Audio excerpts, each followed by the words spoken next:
მოგესალმებით კოლეგებო. შეგვიძლია დავიწყოთ კომიტეტის ხდომა, კორუმი გვაქვს. 100%-იანი დასწრება, მეცაც ვიტყოდი. უღრმესი მადლობა კომიტეტის წევრებს. დღის ეს რიგით გვაქვს ორი საკითხი გათვალისწინებული. ერთი ეხება საქართველოს მთავრობის მიერ საკანონმდებლო ინიციატივის წესით წარმოდგენილ საქართველოს კანონის პროექტს ქარსაფარი ზოლის შესახებ და მეორე საკითხი გახლავთ ასევე მთავრობის მიერ არის წარმოდგენილი 2022 წლის 22 დეკემბრის საქართველოსა და ევროპის საინვესტიციო ბანკს შორის ფინანსური ხელშეკრულების ცვლილებისა და უარის თქმის წერილის განხილვას რატიფიცირების თაობაზე. პირველ რიგში მინდა გთხოვოთ, რომ დავამტკიცოთ დღის ეს რიგი. მადლობა. პირველ საკითხთან დაკავშირებით მოხსენებელი გახლავთ ქალბატონი ნინო თანდილაშვილი, საქართველოს გარემოს დაცვისა და სოფლის მეურნეობის სამინისტროს მინისტრის პირველი მოადგილე. გთხოვთ ქალბატონი ნინო, წარმოადგინოთ საკითხი. მადლობა ბატონგელა, მოგესალმებით. წარმოგიდგენთ ქარსაფარი ზოლის შესახებ საქართველოს კანონში ცვლილებების პროექტს. მოგეხსენებათ, რომ ქარსაფარი ზოლის შესახებ საქართველოს კანონ პროექტის 21 მუხლის შესაბამისად სამინისტროს უნდა უზრუნველყო 2025 წლის 1 მარტამდე სრულად ქვეყნის მთელ ტერიტორიაზე ქარსაფარი ზოლების ინვენტარიზაციის პროცესის ჩატარება. ჩვენ ამ პერიოდის განმავლობაში, რაც ქარსაფარი ზოლების კანონი მივიღეთ, საკმაოდ მნიშვნელოვანი სამუშაოები გავწიეთ ქარსაფარი ზოლების ინვენტარიზაციის მიმართულებით. ჯამში დაახლოებით, რაც გვაქვს, ასე ვთქვათ, ჩვენს ხელთ არსებული ინფორმაცია 17900 ჰექტრამდე არის ქვეყნის მასშტაბით ქარსაფარი ზოლები. რა თქმა უნდა, სხვადასხვა კონდიციაში და სხვადასხვა ტერიტორიებზე გაშენებული გასულ წლებში და ძირითადად საბჭოთა პერიოდში და აქედან დაახლოებით 6000 ჰექტარზე ჩვენ უკვე ინვენტარიზაციის სამუშაოები ჩატარებული გვაქვს. მიწის მართვისა და მიწათსარგებლობის სააგენტომ ძალიან აქტიურად იმუშავა, როგორც სახელმწიფო ბიუჯეტის დაფინანსების ფარგლებში, ასევე საერთაშორისო პარტნიორების მხრიდან. ამ მიმართულებით იყო მნიშვნელოვანი სამუშაოები, თუმცა ფიქრობთ, რომ დამატებით კიდევ გჭირდება დრო იმისთვის, რომ სრულად დავასრულოთ ქვეყნის მასშტაბით ქარსაფარი ზოლების ინვენტარიზაცია.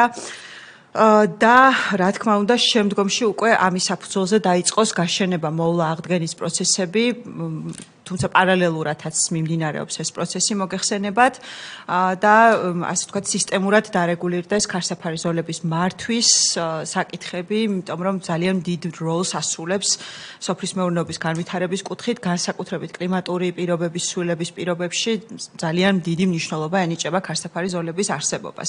ამიტომ ვითხოვთ, რომ ეს ვადა გადაგვეწიოს 2027 წლის 1 იანვრამდე და ამ ვადის ფარგლებში სრულად დასრულდება, ასე ვთქვათ, ქვეყნის მასშტაბით ქარსაფარი ზოლების ინვენტარიზაცია, ის რაც არასდროს არ გაკეთებულა, ის კი არა კანონმდებლობაც არ არსებობდა, საერთოდ მარეგულირებელი ჩარჩო არ იყო ქვეყანაში ამ კუთხით და რა თქმა უნდა, ჩვენი ხელისუფლების პირობებში დავიწყეთ ამაზე მუშაობა, კანონი მივიღეთ და უკვე რა თქმა უნდა, კონკრეტული სამუშაოებიც მიმდინარეობს და ეს ფიქრობთ, რომ ძალიან დიდი წინგადადგმული ნაბიჯია ქვეყნისთვის და სოფლის მეურნეობის სექტორისთვის ზოგადად. მადლობა. დიდი მადლობა ქალბატონ ნინო, მეც გეთანხმებით, რომ ძალიან მნიშვნელოვანია ქარსაფარი ზოლები ჩვენი სოფლის მეურნეობის განვითარებისთვის და არა მხოლოდ სოფლის მეურნეობის განვითარებისთვის. ეს კოლეგებს კარგად ახსოვს და თან წარესწრებოდა მაშინ იმ პერიოდში არ იყო ჩვენი წევრი, მინდა შევახსენო, რომ ეს არის სწორედ ჩვენი კომიტეტის ინიციატივა, აღნიშნული კანონი ქარსაფარი ზოლების შესახებ სწორედ საქართველოს პარლამენტის აგრარულ საკითხთა კომიტეტმა, ასე ვთქვათ, შეიმუშავა და მიიღო ეს კანონი კომიტეტის ინიციატივით. ვფიქრობ, რომ მნიშვნელოვანი ნაბიჯი გადაიდგა, ვინაიდან გასულ წლებში ამ განუკითხაობის პერიოდში ფაქტობრივად განადგურდა ქარსაფარი ზოლები, აღარ ექცეოდა ყურადღება და ისიც თუ სადმე რამე არის შემორჩენილი, ესეც ბუნებრივად შემორჩა, უფრო მეცაც გეტყვით, ხშირ შემთხვევაში სამწუხაროდ ჩვენი მოსახლეობა ეგ ტერიტორიის გაფართოების მიზნით პირიქით ანადგურებდა კიდევაც და შემდგომში მივიღეთ სავალალო მდგომარეობა. სასიცოცხლოდ მნიშვნელოვანია ახლა ბევრი მიმართულებით, აი თუნდაც რო ავიღოთ დედოფლისწყაროს მუნიციპალიტეტში და იქ შირაქის მინდვრებზე და ასე შემდეგ, ფაქტობრივად პრობლემაა.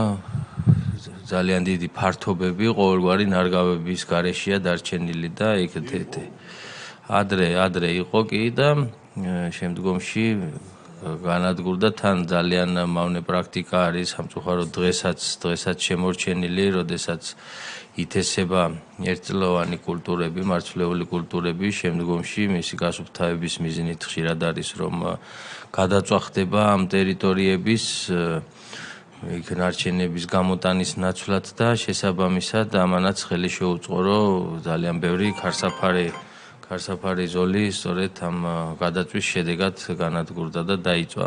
ის კი არა საცდელი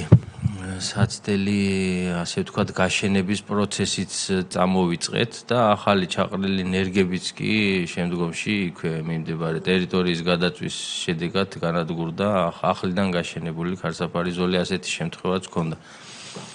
არადა ეს რეალურად მნიშვნელოვანია ეროზიებისთვის, გადაქარვისთვის ყოფილა შემთხვევები, როდესაც დათესავენ ერთწლიან კულტურებს და მე ამ ქარით ხდება გადაქარვა და ფაქტობრივად ხელმეორედ უწევთ დათესვა. ეს ქარსაფარი ზოლი სწორედ ემსახურება იმას, რომ ასეთი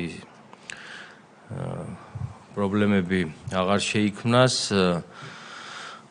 ასევე მნიშვნელოვანია მრავალფეროვნებისთვის, ფრინველების, ცხოველების და ასე შემდეგ, იმიტომ რომ იქ თუნდაც თაგვების გამრავლება, ხო, ბუნებრივი მტერიც კი აღარ აყავს მაგ ტერიტორიაზე ამღრნელებს. იმიტომ რომ იქ ფრინველი, რომელიც ამ თაგვებზე ნადირობს და ასე შემდეგ და უნდა რაღაცა ბალანსი შენარჩუნდეს, მათ საცხოვრებელი პირობები არ გააჩნიათ ამ უზარმაზარ ტერიტორიებზე, რომ სადმე ბუდე გაიგეთონ, ან ხეზე დაჯდნენ, ან ასე შემდეგ და ასევე წყალთან მიმართებაში, ხა ყველამ კარგად ვიცით, სადაც ხეები და ეს დღე არის განვითარებული, იქ წყლის პრობლემაც არ გვაქვს და მოკლედ ძალიან ბევრ მნიშვნელოვან საკითხს უკავშირდება და ამიტომ მნიშვნელოვანია, რომ მეტი ყურადღება გამოვიჩინოთ. მე ვნახე სტატისტიკური მონაცემები, ახლა თქვენც ახსენეთ ქალბატონო ნინო, რაც მოხერხდა ამ ფინანსებით, ამ ბიუჯეტით, რაც გააჩნდა მიწის მართვის სააგენტოს.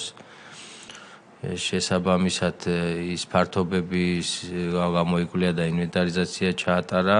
დაახლოებით რაც სტატისტიკური მონაცემები გვაქვს მოცემული 1 ჰექტარი რომ დარეგისტრირდეს, აღიწეროს, ადგილზე ინახოს და ასე შემდეგ, დაახლოებით 500 ლარის ფარგლებშია საშუალოდ ხარჯი ამ ყველაფერთან მიმართებაში და ის თანხა რაც იყო გამოყოფილი ინვენტარიზაციაზე, მოხერხდა სწორედ ამ ფართობების დაახლოებით 30%-ის ფარგლებში არის აღწერილი და დანარჩენი 70% ჯერ კიდევ დასამთავრებელი.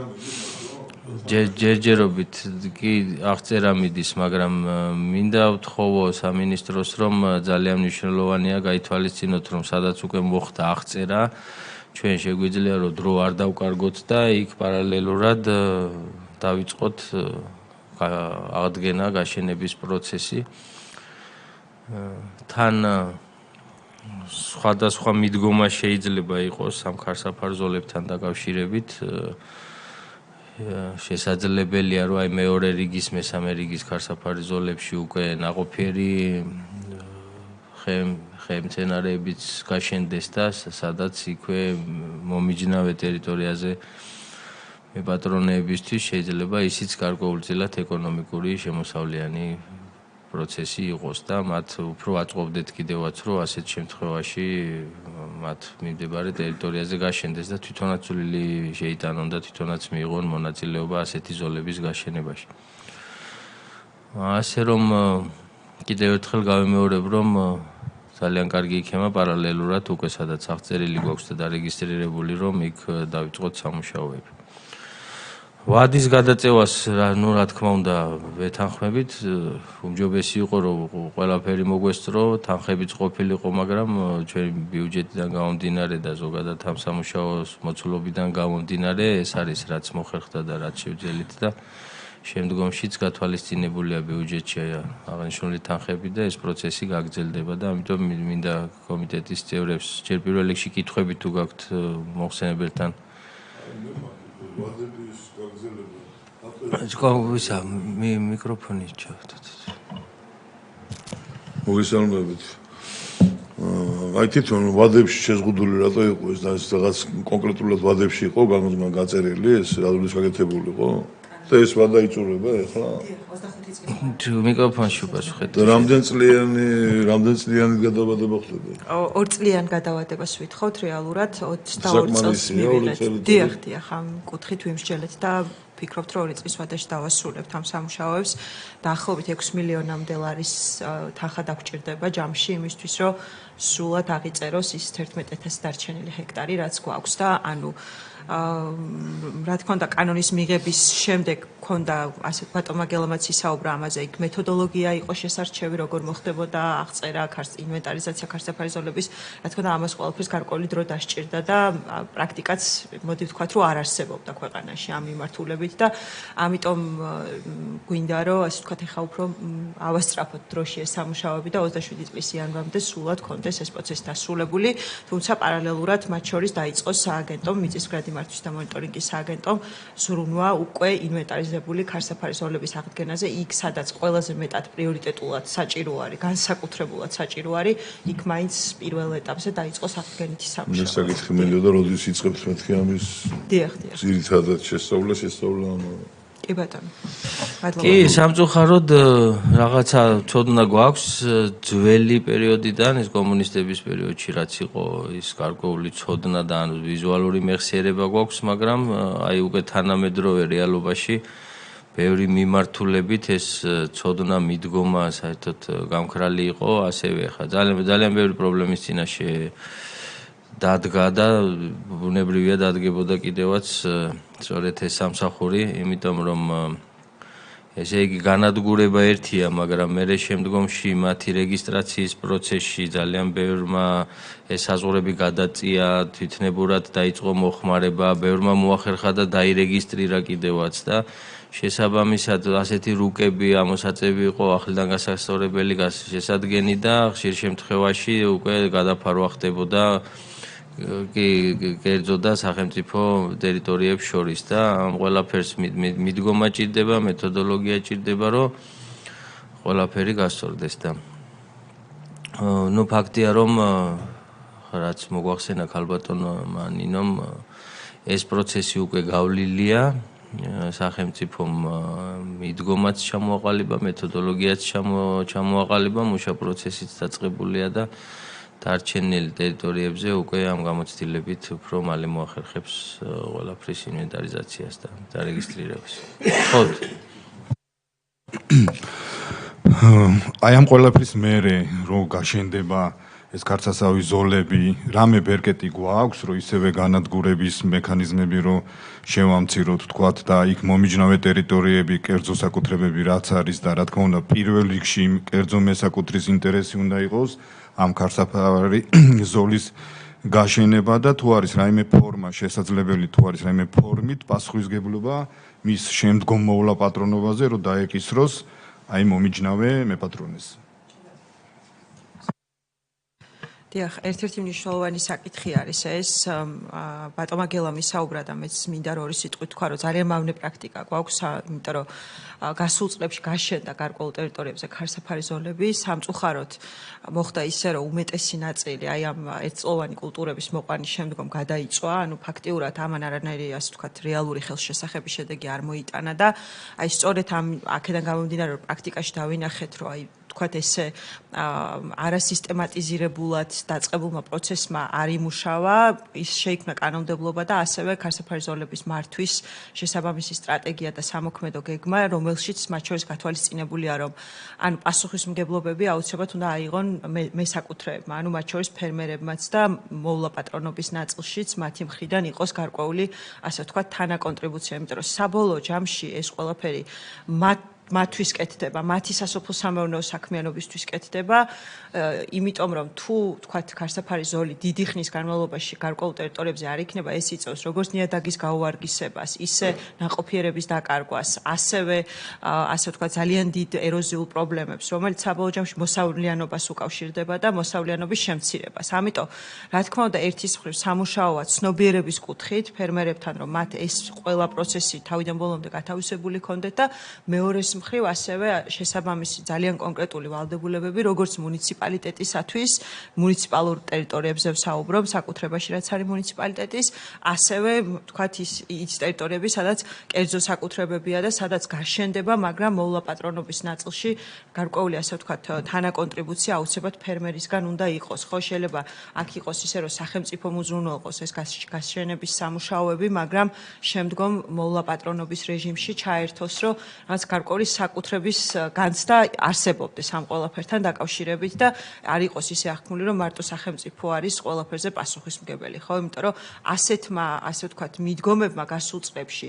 ძალიან ცუდ შედეგებამდე მოგვიტანა, გადაიჭრა, განადგურდა ქარსაფარი ზოლები, ჩაითვალა, რომ ეს ტერიტორიები არ იყო საჭირო მოკლედ იქ ხელმცენარეები საერთოდ და ან სათბობი მიზნებისთვის გამოიყენებოდა ეს მერქანი, ან უბრალოდ ახალი ტერიტორიები რო ათვისებულიყო, უბრალოდ ჭრიდნენ ამ ხელმცენარეებს და ამიტომ ეს ასე ვთქვათ მეტნაკლებად იმ სამუშაო სახელმწიფოსგან მიდის იმ კუთხითაც, რომ ფერმერების ცნობიერება ცოდნა, გაიზარდოს და გარკვეული მხარდამჭერი მექანიზმებიც გაჩნდეს ამ მიმართულებით. აი მარტივად რო ვთქვათ, რაღაც პროცესში არის ეს ყველაფერი, პოლიტიკა, კანონმდებლობა, ყველაფერი ერთიანობაში, იმიტომ რომ ძალიან ბევრი წელი მიტოვებული იყო ეს თემა და ამ მიმართულებით. ასევე ჯარიმებია გათვალისწინებული და კანონმდებლობა ითვალისწინებს ჯარიმებას ითვალისწინებს, ეს იქნება მუნიციპალიტეტების პრეროგატივა, ვინაიდან სწორედ მუნიციპალიტეტების ტერიტორიაზე ხდება და შესაბამისად მუნიციპალიტეტის კონკრეტული სამსახურები არიან პასუხისმგებელი იმაზე, რომ თუ ნახეს სადმე დაზიანებული ასეთი ტერიტორიები მოიგულიონ და შესაბამისად დააჯარიმონ ის პირები, ვინც ეს ჩაიდინა. კითხვა გაქვთ ბატონო ედიში? უბრალოდ ერთ სიტყვით ვიტყოდი, რომ ეს უფრო თქვენ ბრძანეთ ის რეგიონებში არის ეს ჩაის მეურნეობებში იყო უფრო მეტად გურია სამეგრელოში ძალიან ლამაზად გახდა გაშენებული, მაგრამ ეს 90-იან წლებიდან მოყოლებული გაიჩეხა, მაგრამ დღეს აი ჩემ თვალწინ რაც მინახია ჩემ ბავშვობაში ეს იყო მართლაც ლამაზიც იყო და ისედაც ყველანაირად დაცულიც იყო, მართლა ქარსაფარი იყო და ბევრი რაღაცა იყო და ფრინველებისთვისაც გელაბატონმა ბრძანა ისე უკვე მარანაირ ფრინველს არ აქვს თავშესაფარი კი არა, კვერცხის დასადებიც არ აქვს ასად ისე არის, აი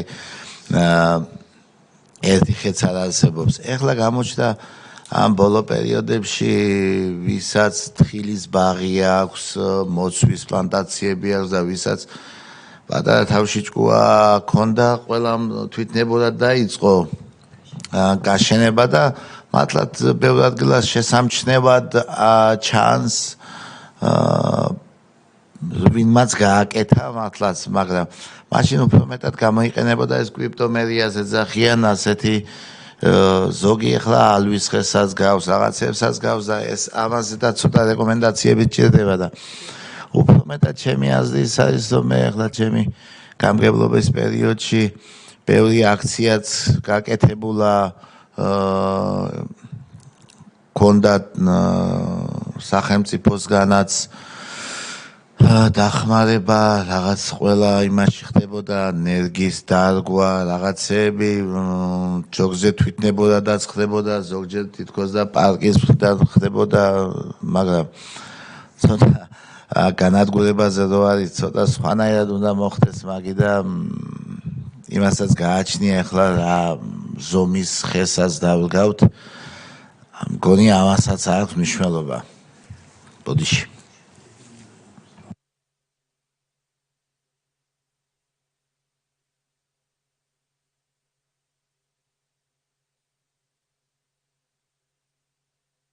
ხო, გასაგებია. სწორედ მაგაზე ვისაუბრეთ, რომ აი მთავარია მეთოდოლოგია და ეს მეთოდოლოგია შემუშავებულია, ეს ქარსაფარი ზოლებიც ადგილიდან გამომდინარე, კლიმატური პირობებიდან გამომდინარე, სხვადასხვა კატეგორიებად იყოფა.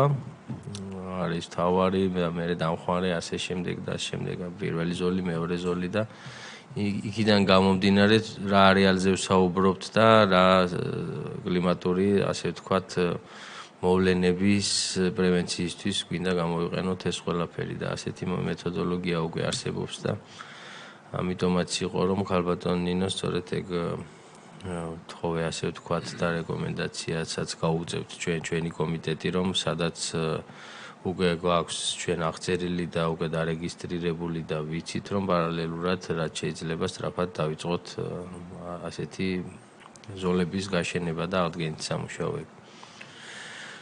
დიდი მადლობა.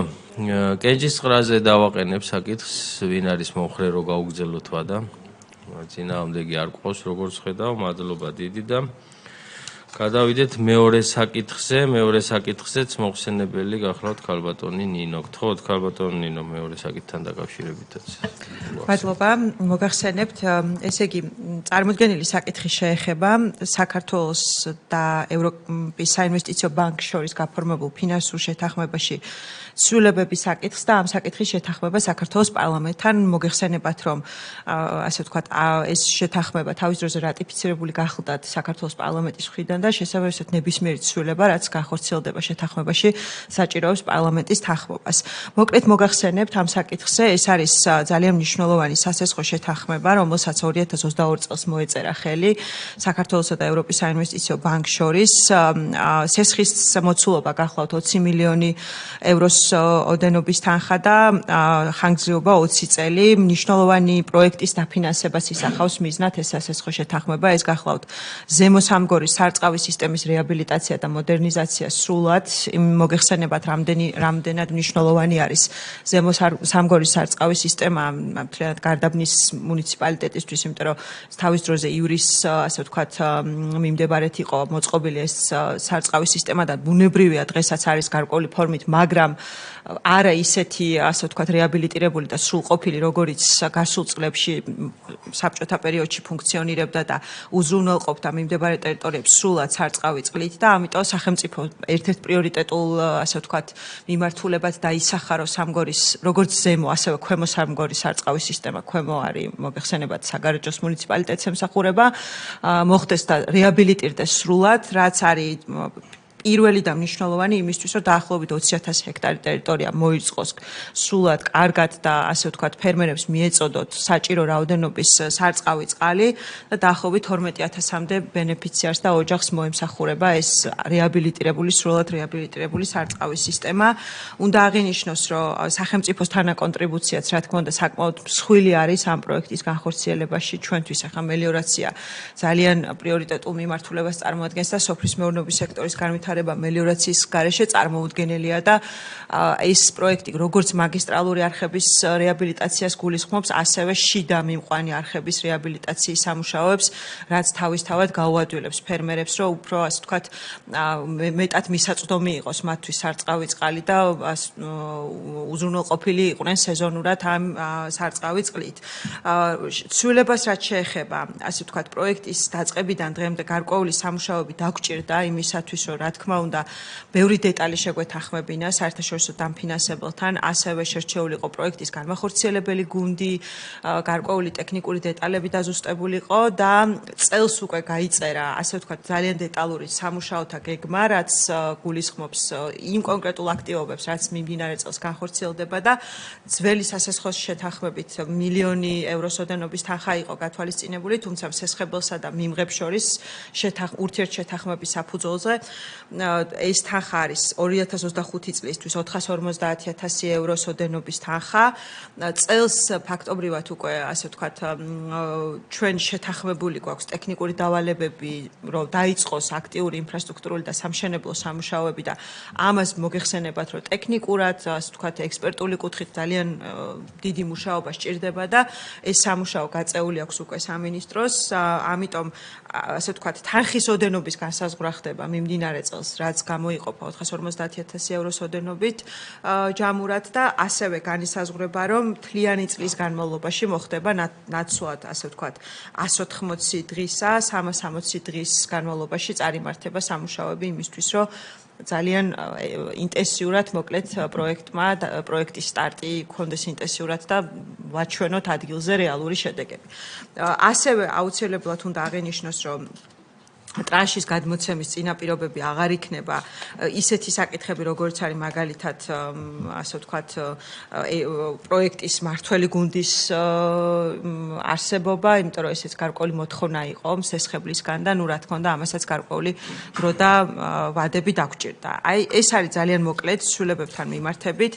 რა თქმა უნდა ჩვენ ასე ვთქვათ სახელმწიფოს მხრიდან დაახლოებით 40 მილიონამდე არის თანაკონტრიბუცია მთელ ამ პროცესში რომ მთელი ეს ინფრასტრუქტურა სრულად რეაბილიტირდეს როგორც ზემო სამგორი ასევე ქვემო სამგორის სარწყავის სისტემა მაგისტრალური არხები თავისი შესაბამისი შიდა მიმყვანი არხებით და ანუ როგორც სიტყვენ აი ერთ-ერთი პირველი რიგის პრიორიტეტი არის ჩვენთვის რომ ამ მიმართულებით ვიმუშაოთ და ეს ინფრასტრუქტურა გქონდეს სრულად გამართული და ფუნქციონირებდეს.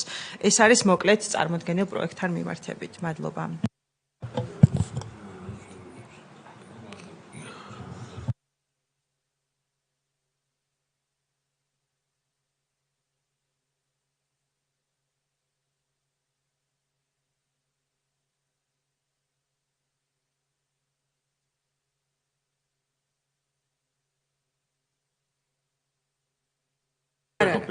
მოგახსენებთ, ანუ ჯამში არის 20 მილიონი ევროს ოდენობის თანხა. უბრალოდ წელს არის, ანუ რადგანაც სტარტია, ასე ვთქვათ, პროექტის, წელს განვსაზღვრეთ ერთობლივად ჩვენ, ასე ვთქვათ, მელიორაციამ და ვისგანაც შესხულობთ ამ თანხას, რომ წელს დიახ, ჯამში ასე ვთქვათ, ამაზე არის საუბარი. წელს დაიხარჯება 450,000 ევროს ოდენობის თანხა, მაგრამ მომდევნო წლებში ეს დანახარჯები ბუნებრივია გაცილებით უფრო მეტად გაიზრდება, იმიტომ რომ უკვე მომდევნო წლებიდან ძალიან მასშტაბური ინფრასტრუქტურული სამუშაოები დაიწყება. ანუ წელს ფაქტობრივად რო ჩავთვალოთ, მოსამზადებელი ეტაპის მსგავსი სამუშაოები იქნება უზრუნველყოფილი და აი ეს არის. კი, ასე ვთქვათ, ეს არის დაწყება პროექტის კონკრეტულ დონორთან მიმართებაში. ხა ჩვენ მელიორაციის მიმართულებით მხოლოდ ეგ-ერთი დონორი არ ყავს, არის სხვა დონორებიც. სოფლიო ბანკიც კი აფინანსებს და კიდევ სხვა დონორებიც ყავს, ასევე საქართველოს ბიუჯეტში არის საკმაოდ დიდი თანხები გათვალისწინებული. ნუ ყველამ კარგად ვიცით, რომ ხა ბევრჯერ გვითხოვს და რადგან ახლა მელიორაციას ვეხებით, მაინც გავიმეორებ, რომ სწორედ აი ჩვენი ხელისუფლებაში მოსვლის მერე დაიწყო ეს პროცესები. მანამდე ფაქტობრივად ეგ სამსახური ქაღალდზე არსებობდა და არანაირი ბიუჯეტი მათ არ ჰქონდათ და არანაირი თანხები არ იხარჯებოდა. ეს ძველი შემორჩენილი ინფრასტრუქტურა რაც იყო და რასაც ხალხი ბევრი შემთხვევაში თვითნებურად რასაც ახერხებდა, იმიტომ რომ მოსახლეობა ესე იგი ჩაკეტვა იყო, გახსნა იყო თუ სადღაც არხის გაჭრა იყო თუ გამონგრევაც კი ასეა თვითნებურად ახორციელებდნენ და უამრავი კონფლიქტი მომხდარა კიდე ამასთან დაკავშირებით თვითონ მოსარგებლეებს შორის, რომ ის წყალი როცა არ იყო საკმარისი და მერე ვინ წაიყვანდა თავისი მიმართულებით და ასე შემდეგ. ხა ჩვენ ბევრი რამე გავაკეთეთ ამ წლების მანძილზე. აღდგა ძალიან ბევრი არხი, როგორც ეს პირველადი, ასევე მეორადი. ვიმუშავეთ ასევე კანონმდებლობაზე წყალმომხმარებელთა ასოციაციების შესახებ და ესეც საინტერესოა, რომ მე შემდგომში ჩვენ ამ საკითხებზე უფრო გაშლილად ვიმსჯელოთ, იმიტომ რომ საბოლოოდ მანდ უნდა მივიდეთ ჩვენ, რომ სახელმწიფომ უზრუნველყოს წყლის მიწოდება მთავარ ძირითად არხებში და მე შემდგომში უკვე იქ ადგილობრივმა მოსახლეობამ თავისი ასოციაციების მეშვეობით უკვე მიზანმიმართულად ხარჯოს და განკარგოს ის წყალი, რასაც სახელმწიფო უზრუნველყოფით მიაჩნდეს. ხაღალდი მომეცი რა, სალეგია.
ერთი კითხვა მექნება, თუ ხართ საქმის კურსში ამ მოლაპარაკებებში, ძირითადად სხვა სამსახურები არიან ხოლმე და ინიციატივა ჩვენი მხრიდან იყო თუ მათი მხრიდან იყო თუ ეს როგორ მოხდა ამ შემთხვევაში?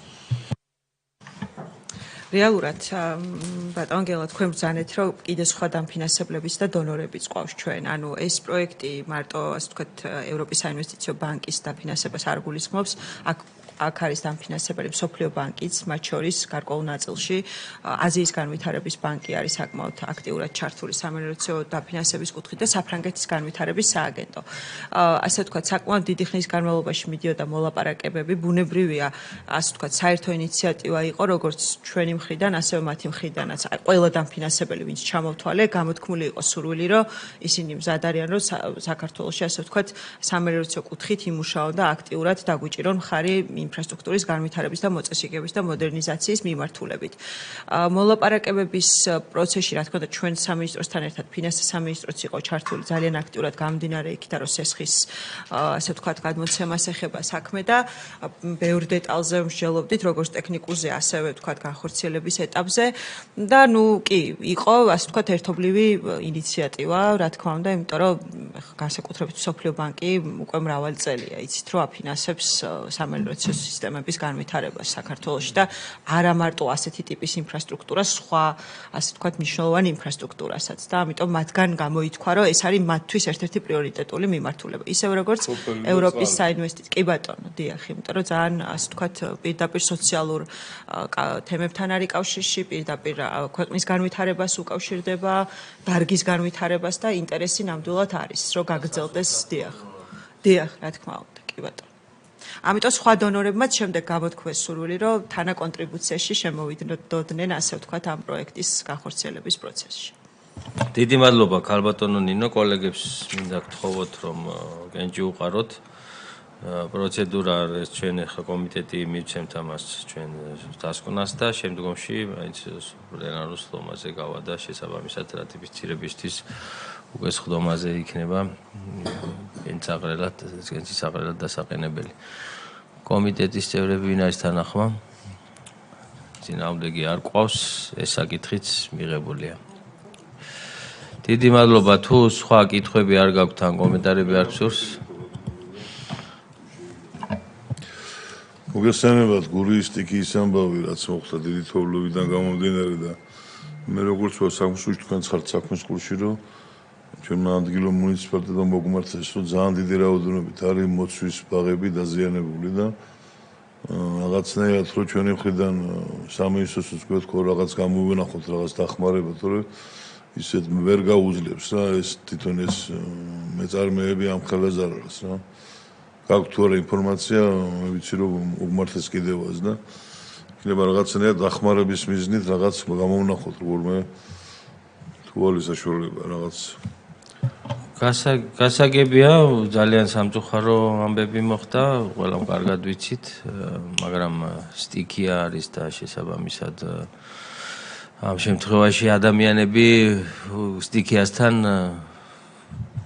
ვერ შევაჩერებთ, უძლურები ვართ ხოლმე, მაგრამ მე მის სალიკვიდაციოდ, რა თქმა უნდა, ყველაფერი უნდა გავაკეთოთ და იმ ზარალის აღსადგენად ამ საკითხთან დაკავშირებით რაღაც ერთი სამუშაო შეხვედრა და საუბრები უკვე შედგა გარემოს დაცვისა და სოფლის მეურნეობის მინისტრი საქმის კურსშია, ასევე პრემიერ-მინისტრთან იყო აღნიშნულ საკითხთან დაკავშირებით. პირველ რიგში ზარალი არის დასათვლელი, ხშირ შემთხვევაში ეს ვერ მოხერხდებოდა, ვინაიდან ჯერ თოვლის საფარი კიდევ იყო და სანამ ბოლომდე არ გამოჩნდება რეალურ სურათს ვერ დავინახავთ.